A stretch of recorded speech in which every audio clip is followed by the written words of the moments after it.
bright space, okay, you can watch the video and, I talk about some of the reasons for accents and some of the things, how to create them, especially if you're working on a computer or some other kind of device, okay? Just numero uno, those marks that you see in Espanol do mean something, and we do use them, okay? Numero dos, if you don't use them, you've technically misspelled the word, all right? And part of the things that I'm teaching you is how to spell correctly, how to write in Espanol, and that includes, the things. Now, all you really have to worry about is this one, okay? Like that, okay? Those of you that may have studied French, there's the other one. We don't do that, okay? So please don't do that. Some students will write it out that way. No, we don't do that in Spanish, okay? The only other ones, we only use this with the ñ, okay? So you gotta get a squiggly line, all right? Otherwise, it's a completely different letter, okay? And very, very rarely, I'm gonna put it over here because that's how rarely we do it. In German, that's referred to as the umlaut. In Espanol, we call it diathesis, okay? And we only use it over the U, all right? Germans use it over the A, the O, the I, all their vowels. We only use it over the U, okay? But it's very rare, all right? So, okay, Santos, so what? What is the purpose of accents, all right? I'm glad you asked, all right? Because there's three purposes, all right? Numero uno, come on, there you go. Numero uno, pronunciation. Okay? And here's the longest part of this whole thing. Okay? Both Spanish and English have a certain rhythmic pattern when you speak. Okay? Rises and falls, highs and lows, emphases and no emphasis on something. Okay? Now, there are certain rules that go with it. I'm not going to bore you with all of those. If you really want to know, you can ask. But whenever a word breaks the general pattern, all right, we put an accent mark to show that you have to put extra stress on a particular part of the word. Okay? And so if you look in your textbook, okay, the first bullet, if a word ends either in a vowel or the letter N or the letter S, the stress falls on the second to last syllable of the word. Okay? Always. All right? And guess what? English does that too.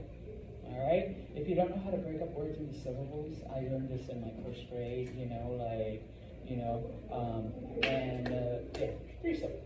Okay, you clap along and you can figure out how many syllables are in a word. Okay, so in Espanol, for example,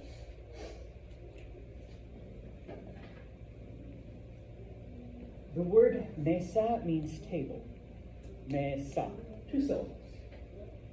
Because it ends in a vowel, that means it's mesa, not mesa. Okay, so second to last syllable. All right, you're good to go. Okay. Sorry, I'm trying to help you.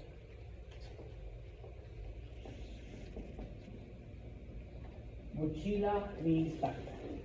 Mochila, three syllables. Okay, because it ends in a vowel, it's mochila, not mochila or mochila. Okay. Now,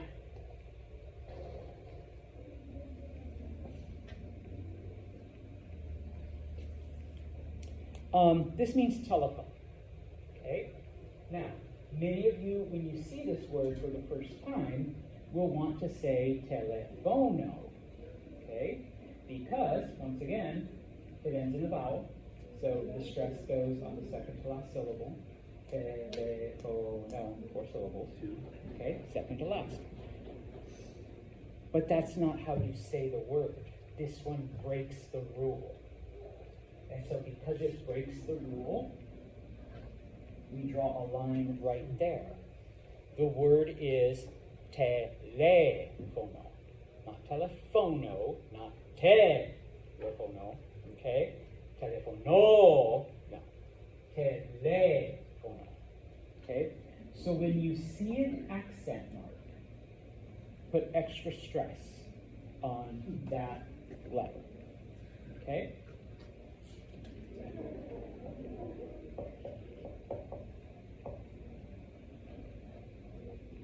What's that word?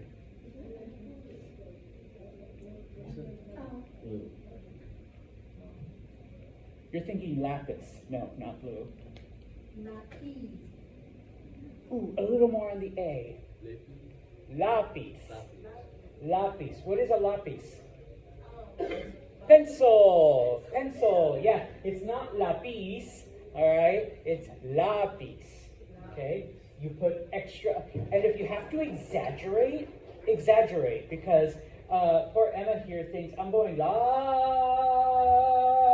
but what Santos hears is lapis, you know, type of thing. See. Oh, see. Okay. So yeah, number one, pronunciation. You see an accent, put extra oomph on that letter. Okay. Now, like I said, there's a couple of rules. Other words, have stress on a different one, and it even tells you, okay? Words that do not follow these rules, then, you have to put an accent mark to show, okay? Because, here, for example,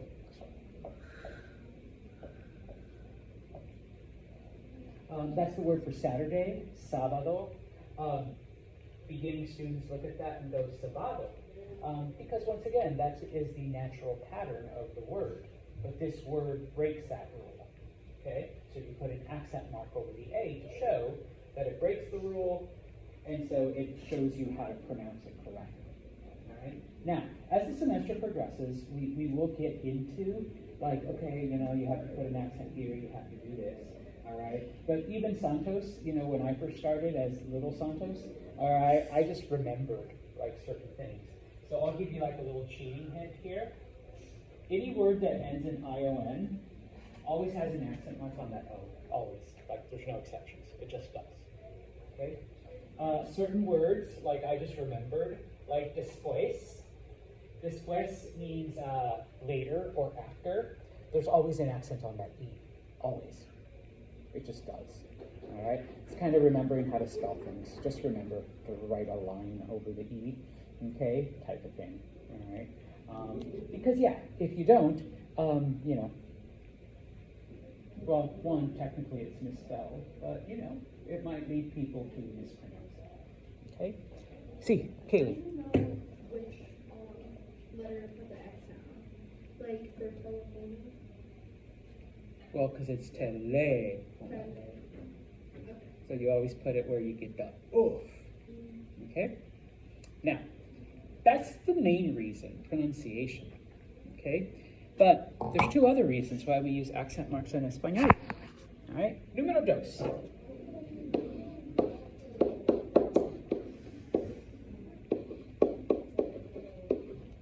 Homonyms.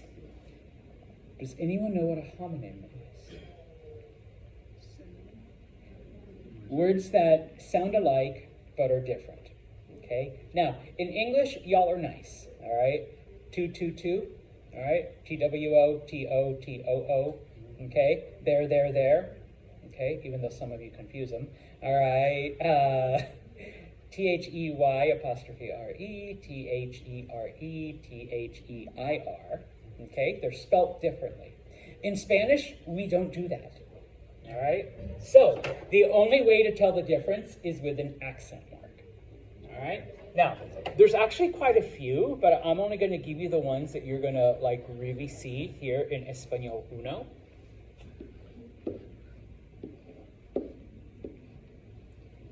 El with no accent mark versus el with an accent mark. They sound the same. It's el. All right.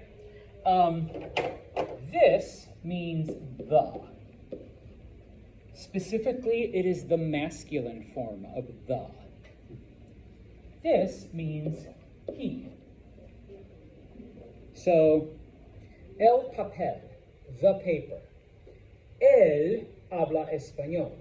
He speaks Spanish. All right? They sound the same, but when you write it down, okay, you distinguish by the accent mark. All right?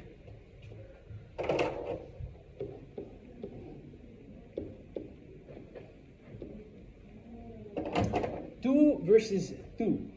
Now, we literally just did this one. Well, it's the informal what? You. This means you. So if I'm talking to Kaylee, tú hablas español. You speak Spanish. Tú without an accent mark is the possessive your. Okay? Emma, me gusta tu libro. I like your book. Okay? Tu libro. All right? The last one, I don't think I've shown it to you. No. Well, I guess I have to teach you.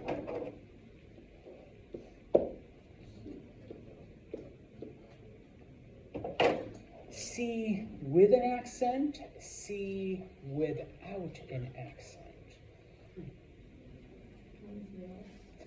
One is yes.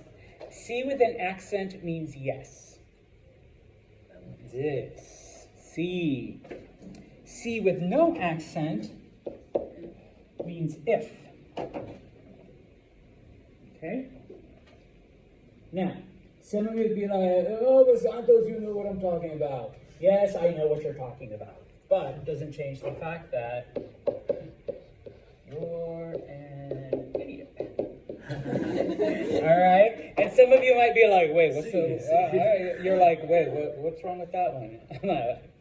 Okay? So yes, like, I know what you're trying to say if you, like, text me this. All right? But it's like, él, habla español. Like, you meant to say he speaks Spanish, but all I'm reading is the speak Spanish. Okay? Type of thing. All right? And yes, I knew what you meant. Okay? Finalmente, okay, for whatever reason, come on, okay,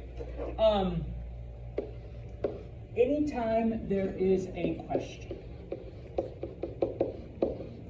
the interrogative word has an accent. Que means what? You put an accent over the E, all right? Donde means where. You put an accent mark over the O, okay? So any interrogative words, any question words. Where? Donde está el baño? Where is the bathroom? Okay? Now, if you're using it as a statement, you do not need an accent mark. Here's where it gets kind of tricky, okay? If I say, Kaylee, ¿dónde está tu libro? Where is your book? Okay? And she says, no sé dónde está. I don't know where it is. Okay? She's not asking a question. She's giving a statement. So her donde would not have an accent mark. My donde does, because I am asking. All right? I know, it's kind of a weird thing in Espanol. The other thing, what do all my questions start with? What kind of question? Upside down and backwards. Okay? All questions must start with an upside down and backwards question. Otherwise, it's not a question. All right? But Santos, it's at the end. I don't care. All right? That's proper Spanish writing. Okay? And it doesn't even have to match. Look at mine. Mine don't. All right? It doesn't have to be perfect. I've seen students be like, I'm like, what's that? That's my question. Come on, just I know. but maybe your visual acuity, and you'll get that, okay? But yeah, all right? But all questions have to start with it. The Spanish teacher used to make us do a D and then erase. Okay, I'm not going to be that extra, but if you want to, you can write a D and then erase the butt, all right, of the D. I never had to. You never had to, you can do it perfectly? Okay. This is one of the times where I'm like, gosh, if you were left-handed, you could, or ambidextrous, you could do both. But no. Okay? And so, just a quick little funny, all right, because that's Senor Santos' work. Oh, people are applauding for me already. All right, where are you? Here we go. Okay? Do accent marks matter? Yes, they do. Okay? Mi papá tiene 47 años. Translates to, my dad is 47 years old. Mi papá tiene 47 años. My potato has 47, literally anuses, but you can't say anuses. Okay? This is papá. This is papa. So, papá, papa. Dad, potato. Okay? Años, years. Anos, anuses. Okay? The lines, the little thingies, the squiggly one, they all matter. But Mr. Santos, you know what I meant. Yes, I could figure out that you were not talking about a potato and you weren't talking about anuses. But you still wrote it wrong. Okay, it's still incorrect, grammatically and, incorrect. Okay? So, preguntas. In a different lesson, I will show you, okay? Because obviously, if you're just writing stuff, just do that, okay? With your pen, with your pencil, whatever. Just squiggle a line, all right? Do whatever, okay? But if you are using a device, Faith back there is furiously tapping away on her laptop. What if she wants to, put in those accent marks? It does take some doing. It's a little bit easier if you're using a tablet or a phone, but there's still certain strategies that you can use. Now, when I learned all of this, here I get to play the age card, I actually had to memorize all of the keyboard, because you could do it via keyboard command. It's like Control Alt and then like a series of 5 numbers, and out comes all of this stuff. All right.